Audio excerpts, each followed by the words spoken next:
Salut à toi, parlons de Black aka l'humble poète du rap game. On pourrait aussi l'appeler Six Lack comme dirait J. Cole, mais le vrai nom de ce chanteur, compositeur et rappeur est Ricardo Valdez Valentines. Originaire d'Atlanta en Géorgie, il a commencé à s'immiscer dans la musique très jeune en mettant en ligne des freestyles sur YouTube.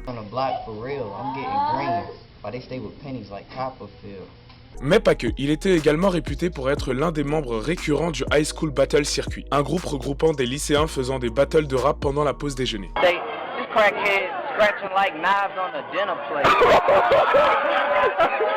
Il continuera même à l'université où un jour il fera une battle contre Young Thug sans même savoir que c'était lui à l'époque.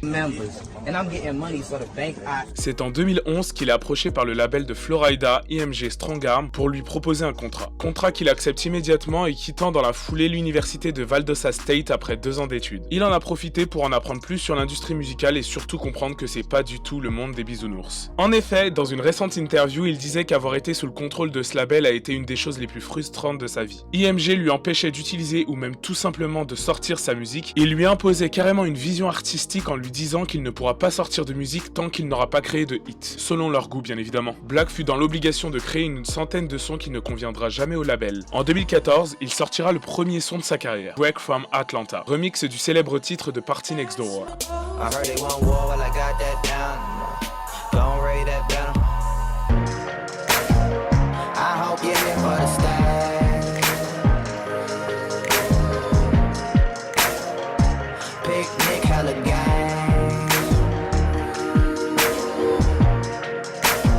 Malgré la situation compliquée avec son label, ça ne l'a pas empêché de collaborer avec d'autres artistes. On le verra apparaître sur la compilation Spillage Village sortie en juillet 2015 en compagnie de Hearst Gang et G.I.D. entre autres, en apparaissant sur 4 sons.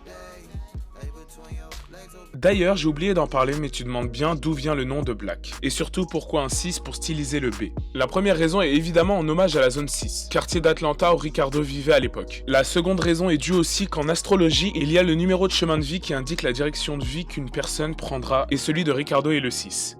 C'est début 2016 que la rencontre avec les membres du label Love Renaissance sera un point important dans l'avancée de la carrière du jeune poète d'Atlanta. Le jeune rappeur faisait tout pour rompre de la meilleure des manières le contrat qui le liait avec IMG Strong Arm. Et c'est pendant ces démarches qu'il a commencé à poster ses sons sans aucune autorisation. Plus précisément le 14 avril avec 3 sons, avec en premier Bless Me.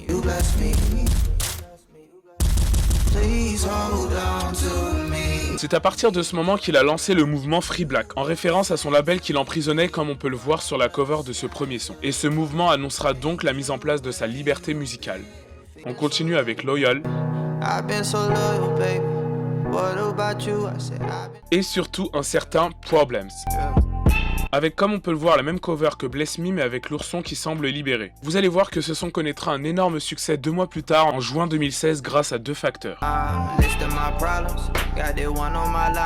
Le premier est assez efficace, c'est tout simplement Sean Famoso, le manager de Black, qui a demandé à Carl Cheryl, un des créateurs de playlists d'Apple Music, d'écouter les 3 nouveaux titres de son protégé. Et c'est bien sûr Problems qui a tout de suite attiré l'attention de Carl, qui l'a envoyé à Zane Lowe, le célèbre présentateur de Beats One. En plus de ça, Carl a tellement kiffé le son qu'il l'a inclus sur 10 célèbres playlists de hip-hop et de R&B. Ce premier facteur a réussi à faire obtenir plus d'1 million de streams en 1 semaine, et c'est sûrement pas le second facteur qui ralentira le gain en popularité du titre. Un beau jour de juin, en traînant sur le Snapchat de Kylie Jenner, on verra la jeune femme faire du playback sur le titre en question. Réputée pour faire découvrir des artistes inconnus, Kylie a surboosté le taux de streaming déjà conséquent du titre. L'été passera et Black arrivait à voir le bout du chemin avec ses problèmes de label. Et quelle meilleure promotion qu'un son ayant tourné tout l'été pour annoncer son premier projet, en reprenant le terme Free Black, en référence à ce qu'on disait plus tôt. Projet annonçant bien sûr la signature dans ses nouveaux labels Love Renaissance et Interscope. Premier album sorti le 18 novembre 2016 assisté par Problems, mais aussi des sons plus discrets mais tout aussi excellents comme Ex Calling.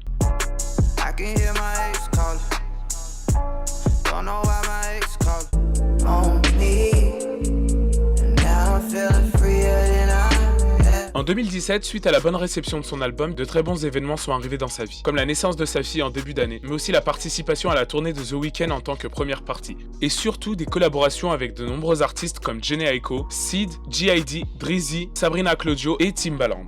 Entre 2017 et 2018, il se concentrait plus sur la tournure de sa musique et sa vie personnelle en s'occupant de sa fille notamment. Mais il reviendra rapidement le 14 février 2018 avec le titre Cutting Ties, qui m'a personnellement marqué par sa qualité.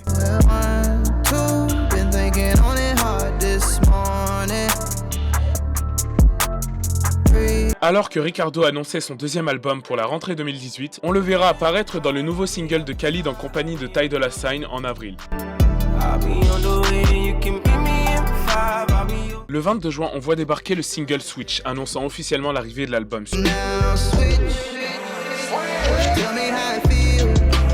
Pour pouvoir acquérir le 14 septembre ce second projet tant attendu, East Atlanta Love Letter, incluant des collaborations de ouf comme Future, Khalid, Offset et J. Cole.